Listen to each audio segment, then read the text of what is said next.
It's a pleasure to be here. Thanks for attending. I'm glad there aren't people sitting on the floor though. My name's Usher. I'm not quite a recovering PhD student actually. I'm still in the very last section of my studies, but I cannot wait to finish. But it's been a fun journey. So today I'm going to talk more about sort of more of a methodological theme. About sensitivity analysis and why it's important. But first, a few sort of definitions. I'm going to be talking about uncertainty and specifically uncertainty and the application of uncertainty in simulation and optimization models. So these are models which actually sort of represent some kind of physical or engineering or any kind of process. So there's quite a lot of interest in the PyData conference in uncertainty and Bayesian methods, and you can do sensitivity analysis within a Bayesian framework and so for example PyMC yesterday, if anyone else was in the tutorial looking at Bayesian analysis of sports stats. But the library I'm going to present doesn't really go into this, so I'm not going to present on that. If you're interested in simulation models and trying to understand models, that's what I am going to cover today. So I've split the talk into really three parts. Firstly, I'm going to try and convince you why sensitivity analysis is a good idea, give you some kind of context, and then I'll give you some real-world examples of how I've used sensitivity analysis in my work and how others have. And then I'm going to briefly present the library, and I'm basically going to go through one of the examples that are available on the GitHub repository, and try and sell the library to you. So really, sensitivity analysis is motivated by this idea that if you're using a model to try and make an inference about something, you want to make some kind of insight about the real world. That insight is worth much less if you have to make a very narrow set of assumptions. So a fragile inference is not worth taking seriously. You want to obtain robust insights from your model, and sensitivity analysis can help you do that. It allows you to corroborate a model. So if you have a simulation model of some real-world process, it's always going to be wrong, but it can be useful, to quote George Box. And sensitivity analysis can help that process. You can test the ability of the model to represent or explain the real world, but in a very simple a way as possible. You can build confidence in the results that you obtain from these models. You can judge the quality of the model, and so on. It also allows you to focus development of a model. So you can work out what are the most important parts of the model, and then concentrate on that. So what is sensitivity analysis? It allows you to quantify the degree to which a model input affects the output of a model. So even if you're just given a simulation model or an optimization model as a black box, you can assess which inputs are most important for the outputs. And generally these approaches are split into two different camps. You have local approaches and global approaches. So if you've made a simple, say, financial spreadsheet model, you've probably used a local approach. You've examined, how the interest rate affects the net present value of an investment, for example. And you do that just by increasing it or decreasing it, and say, okay, well, it seems to be quite important. And you may compare that with another input. So that's a local approach. A global approach starts varying all of the inputs to a model at the same time, tries to explore the global input space of the model and quantify the effects of that upon the output in a rigorous and structured way. And these are the approaches that I'm going to present, and which we've sort of incorporated into the sensitivity analysis library.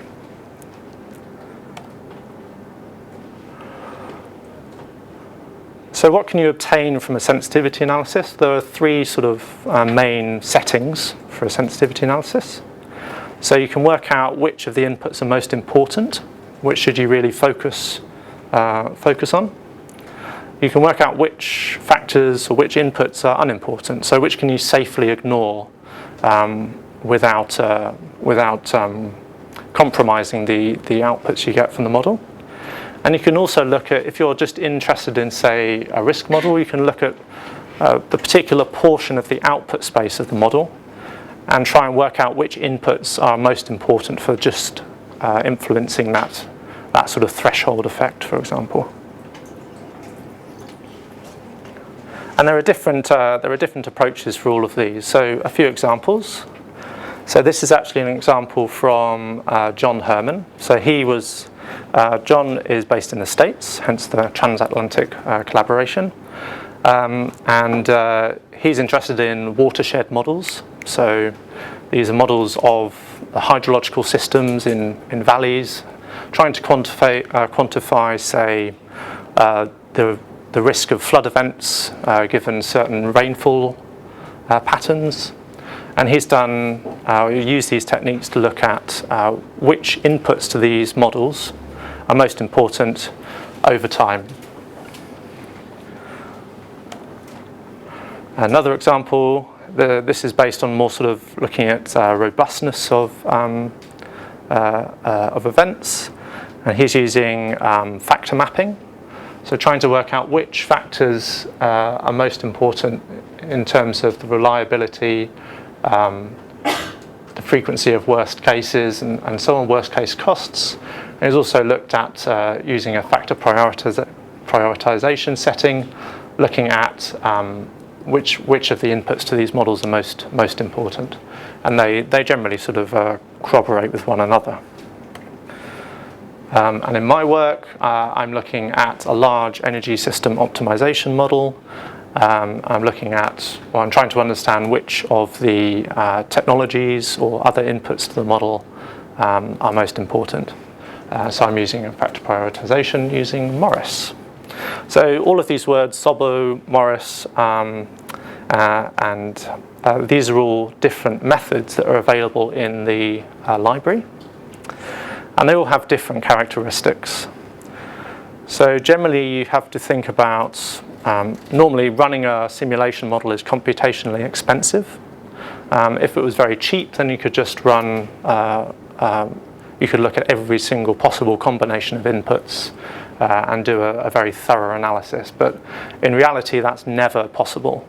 And so you would recourse to one of these techniques. So the advantage of these techniques is they all work on any type of model. So if your model is nonlinear or non-additive, then these techniques are all good and won't end up with, or won't give you spurious results given this. They all differ in the sort of amount of information you need to run them. So if you have probability distributions for your inputs, or if you can just really come up with a range to quantify the uncertainty in your inputs. And some of them can deal with correlated, like a joint distribution for your inputs, and some rely on an assumption of independence between all of the inputs. And they all have a different computational cost. Okay, so SALib is a library written in pure Python. It's available on PyPy, and you can install it using pip or setup tools. And you can run our unit tests using setup tools as well, Python setup.py test. And the GitHub repository is under John's account at the moment, but we're going to move it to an organizational account because it's beginning to gain a bit more sort of momentum and being used throughout the academic fields. So when you run a sensitivity analysis, normally you've gone through the process of developing your model. So say, let's come up with an example like a simple financial accounting model. Should we invest in, I work in energy, so I'll give you an energy example. Should we put solar PV panels on our roof? You come up with a simple spreadsheet model to work out the payback time, and then think about all of the different sources of incomes and costs that you may incur and receive.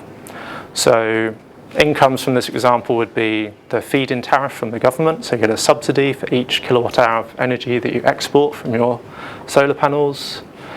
Solar irradiance changes over time. It's an uncertain variable. You might have a sunnier year or a less sunny year. And the rate at which you can borrow money to invest in these solar panels would also be uncertain. So you could build a simple spreadsheet model to look at this and determine whether you should invest. And you'd run a sort of net present value type approach and say, well, if the net present value is greater than 0, then you would invest, you would get some kind of payback. If it's less than 0, then you wouldn't invest. So now we can do a simple, or if we just did a one at a time local sensitivity analysis, we'd take each of those uncertain inputs one at a time, put them up and down, and say, well, given our uncertainty in these, this one or this one seems to be more or less important.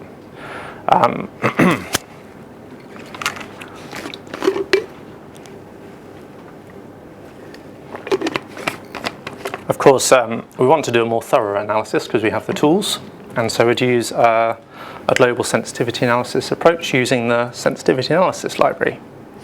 So the steps are as follows. Given our model, we define a parameter file.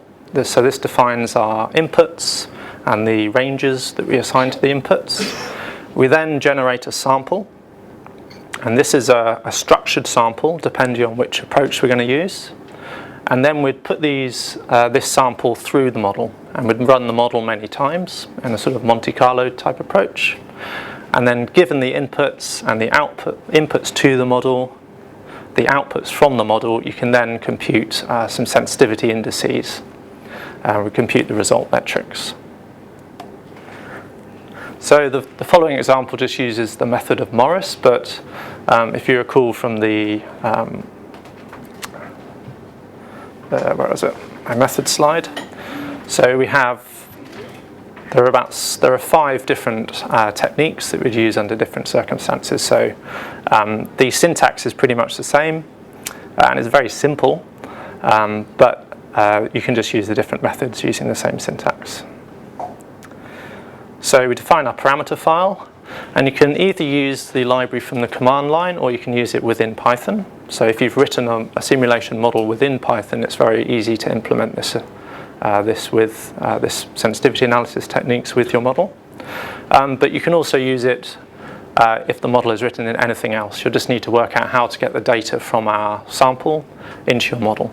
And you could easily write that into a database or into Excel or wherever you're using it, or whatever you're using. So you define your parameter file, and it's pretty straightforward. It's either so within Python you'll just you'll make a parameter dictionary based on this syntax, or you could just write a text file, which is each parameter on a different line and then the lower and upper bound associated with the range over which the parameter would move. And then you generate your sample. It's just one line on the command line, or one line of code. And then you run your model. So that maybe in Excel. And then again, one line of code to run the analysis. And then you can view your results. The results do differ depending, or the actual result metrics differ depending on the method you're using. So this is the method of Morris. So mu star here is the mean of the variation in the output given the variation of each input. And sigma is the standard deviation of that variation in the output. So this gives you, the Morris analysis gives you insights not only into which is the most important parameter, which in this case is x1, but it also tells you which parameters interact with other parameters, and that's given by sigma. So x1 is the most important parameter, but it also interacts with other parameters or is highly nonlinear. And you can plot these parameters in different ways.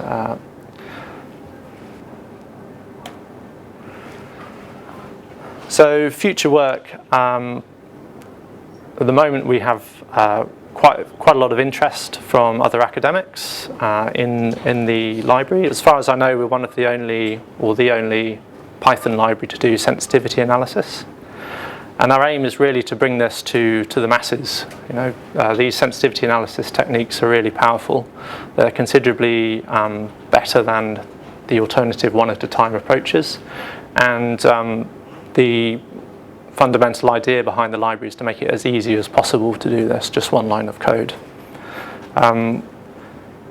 We'd like to add a visualizations module just to plot these results in a nicer way, and also to improve accessibility for non-academics.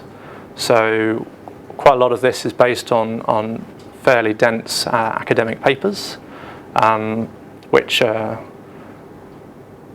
read a lot of. And we're continually updating the algorithms and the formulations underlying the library.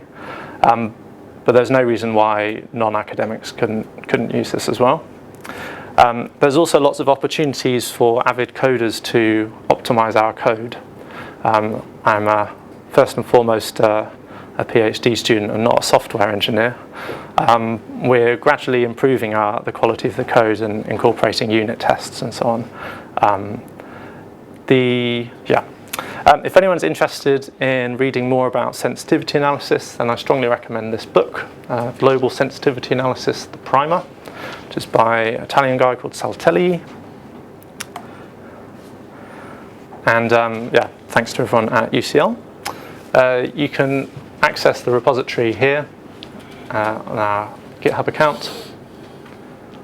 And also thanks very much to John Herman for his example slides and for starting off the sensitivity analysis library. Okay.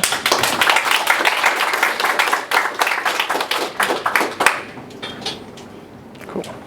Any questions?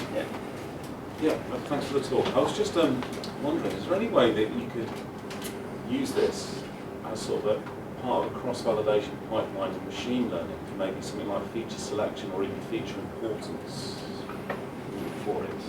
Okay, that's going slightly outside my I appreciate that. I was just wondering because I think that's one thinking when people talk about black box and machine learning. It'd be nice to know if there's something you could do, just a way of tweaking features around to try and find out ones. I could give you an answer for Bayesian statistics, for example. So there are Bayesian techniques which allow you to look at the value of information. So you can actually quantify the value of improving or of getting a better probability distribution to represent your beliefs. So obtaining more knowledge, and you can quantify the actual value of that. So that allows you to basically identify which assumption you've made. So should you improve your priors? Should you do more training of your model? There are techniques which will tell you where to focus your efforts. And that's a sort of fundamental rationale for doing sensitivity analysis. So this is the approach for simulation optimization models. You can do the same for Bayesian. Maybe you can do the same for machine learning. I guess so. Yeah.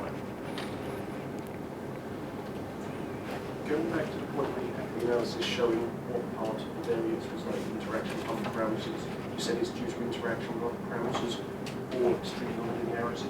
Yeah. Or does not distinguish those two things? Yeah, so depending on the... Sure, okay, so the question is, I was presenting results from the method of Morris, and I said the sigma gives you information about interaction or nonlinearities. Can I not distinguish between the two? So the answer is, with the method of Morris, you cannot distinguish between the two. It's a very computationally efficient approach, but it doesn't give you enough or that much information, which may be okay for factor fixing, for example. If you just want to screen out the unimportant variables, then you don't really need to know what's interacting with what. However, if you take what we call the Saltelli or Sobel approach, it's a lot more computationally intensive, but you can look at each pairwise interaction and also higher order interactions between all of the inputs. So that allows you to quantify exactly how much interaction is going on between two or more parameters, as well as the total effects. So basically the conditional variance in the output given the variation in each individual input. Presumably in general it's only ever going to work if the function you're trying to do sensitivity on is differentiable. If you've got big chunks like that, presumably it's never going to be accurate. Yeah, you may, yeah. It can, there are some that are quite tricky to do. You may end up with an issue where actually all of your parameters are equally important. That's quite uncommon. Normally, very few or a minority of the parameters or input parameters are very important and explain most of the variation in the model output, and the remainder are much less important. How does it scale with the number of features? You have x1, x2, x3. What if I have 500 features? Is it n squared or? Yeah. Okay. So how do the approaches scale? They scale reasonably well, and I can show you in my. You can see the slides. Maybe press space or something. I think it's coming on. I think it just went to sleep. Okay. Yeah. Okay. Okay. So the question was how do the approaches scale? So this line here tells you the computational cost of the approaches. So if you have hundreds of features, you can actually start grouping them, and that allows you to reduce the dimensionality of the initial problem, and you can take a staged approach. So I'm using models with many hundreds of input parameters. So I use a Morris grouped approach, which is available in the library. You just group the parameters in the parameter file. You run the approach. If there are any groups of parameters which are deemed to be very important, then you can split those out, group the unimportant parameters into one mega group, and do a more detailed analysis on just those. And then once you're pretty confident that those grouped factors are unimportant, you can then fix them, and then you could do a more detailed analysis like a SALib or fast analysis to get a lot more information about those most important parameters. So depending on how computationally costly your model is to run, then that would dictate your choice of the number of inputs you do, how much you group them, and which approach you use.